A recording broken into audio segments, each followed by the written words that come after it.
in the context of the story here. And he, refers to Jesus, came to Nazareth, where he had been brought up, and as his custom was, he went into the synagogue on the Sabbath day and stood up for to read. And there was delivered unto him the book of the prophet Isaiah. And when he had opened the book, he found the place where it was written, The Spirit of the Lord is upon me, because he hath anointed me to preach the gospel to the poor. He hath sent me to heal the brokenhearted, to preach deliverance to the captives, and recovering of the sight of the blind, to set at liberty to them that are loosed, to preach the acceptable year of the Lord. And he closed the book, and he gave it again to the minister, and sat down. And the eyes of all them that were in the synagogue were fastened on him. And he began to say unto them, This day is the scripture fulfilled in your ears. Saan natin sabay-sabay ang verse 22. And all bear him witness, and wondered the gracious words which proceeded out of his mouth. And they said, Is not this Joseph's son? Panginoon po, ang hindi ka mga tulong kasi ito dahil po sa aming picture na pangalan sa mga matagal na talaga na sumasabay tayo ng aming hindi sa ito. Dalangin po na sana magiging attentive din kami at kukuha kasi may mga argument pa na madagdagan sa lesson na ito at mag-develop pa in the future. Or maybe, mapag-literalize namin ng mabuti ano, we can really defend our position in the Bible. Sa mga bago naman, Panginoon, tulungan po sila ng paunawa at mag-digest ang aming pinutulong dito. Kung ang aming dalangin, wala kaming ibang dito kung itaas ang iyong salita. Nababot ko para sa iyong kaliwatan nila. Ito ang aming dalangin sa pangalan ng aming Panginoon. Amen. Amen. I want you to notice, alam naman natin ang context na si Kristo ay pumunta doon sa Nazareth bilang gustong din niya na. It has been his practice na turuan siya ng kanyang mga magulang na palaging mag-attend ng church, pupunta doon sa synagogue, pupunta doon at magbasa ng salita ng Diyos. And in this time, he was now on his personal ministry at doon ay pumunta sa synagogue at nagbasa siya ng salita ng Panginoon. At nabasa natin ang kanyang binasa from the book of Isaiah. Binasa niya ang talata na nagbulat sa book of Isaiah at yun ay makita sa verse 18 na hindi na natin babalikan after verse 19. Pagkatapos, nung sinagana ng libro at dinalik doon sa minister, yung mismo pinaka-leader doon sa sinagoga, ang lahat ng mga mata was fastened unto him. Tumingin sa kanyang lahat, parang nagulat.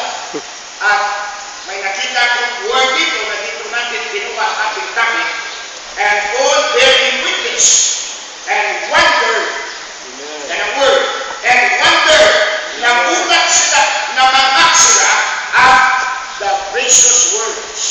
Hindi sila nagulat sa hinahawakan niya o sa pulpito baka, hindi siya nagulat sa personal appearance of Jesus. We have been seeing him for quite some times, but we wonder, oh, the precious words. Amen. Namangak sila sa salita ng Diyos na Diyos. Amen. Namangak sila na ang binasa lang ng Panginoon ay book by Isaiah verses mga 3 versikulo lang ito, dalawang versikulo sa ating nabasa ito, verse 18 and 19, how much more tayo na hindi tayo mamanghat na we have the complete Amen. Amen. Amen. Kung namanghat sila sa duwalang ka versikulo, how much more sa atin? Dito na ang salita ng Diyos. Amen. Amen.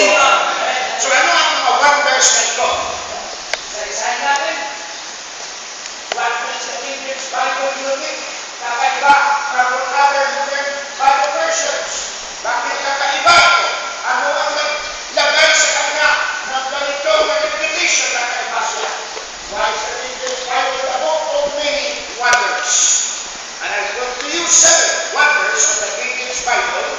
And number 1,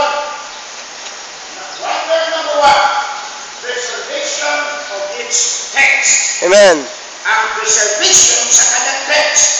Psalms chapter number 12. Let's follow the verses para lalo natin maunawaan ang ating dinidiscuss. Psalms 112. It's good to memorize these verses na mayang ipon para madaling kayong magtitipsa.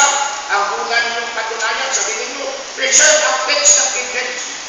Na-preserve, walang na-down, walang nawala, walang na bungkag, kundi preserve ang text mismo. Psalms chapter number 12. Para katunayan tayo, yung sila asa ka na makita sa Bible. Ikaw wala ka kabalo, sabi mo sa Genesis 1:1. Wala ka yamukat na. Delikado na. Baka magpunta ka pa ng sa Maccabees chapter 5 verse 8. May abot ni Papang nakot mo. Be sure to memorize your defense verses or evidence para madaling ka makapaliwanag sila. How do we know na preserve ang text? Nakasulat sa Bible. Saan nakasulat? Psalms chapter number 12, verse number 6 and 7. Kakibasa kung sino nakakit na please. The words of the Lord are pure words, a perfect life, and a perfect earth, purified 7 times. Thou shalt keep them, O Lord, thou shalt preserve them from this generation forever. Oh, tanawa. The words of the Lord are pure words, a settled crying in the furnace of earth, purified 7 times. Thou shalt keep them, O Lord, thou shalt preserve them from this generation forever.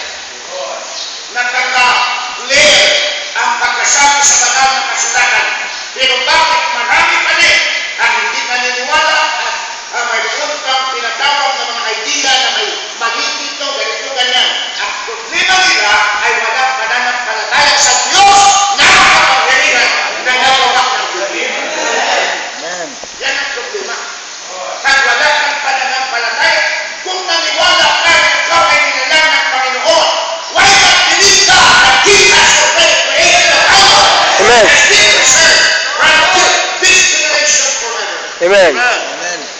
Right. Dahil bagay ang ating makuha dito na supporting words.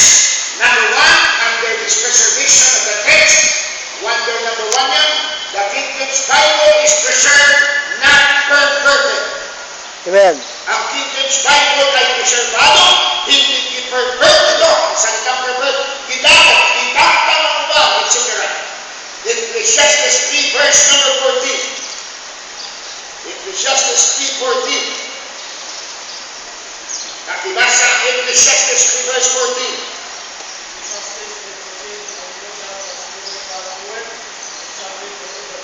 Amen.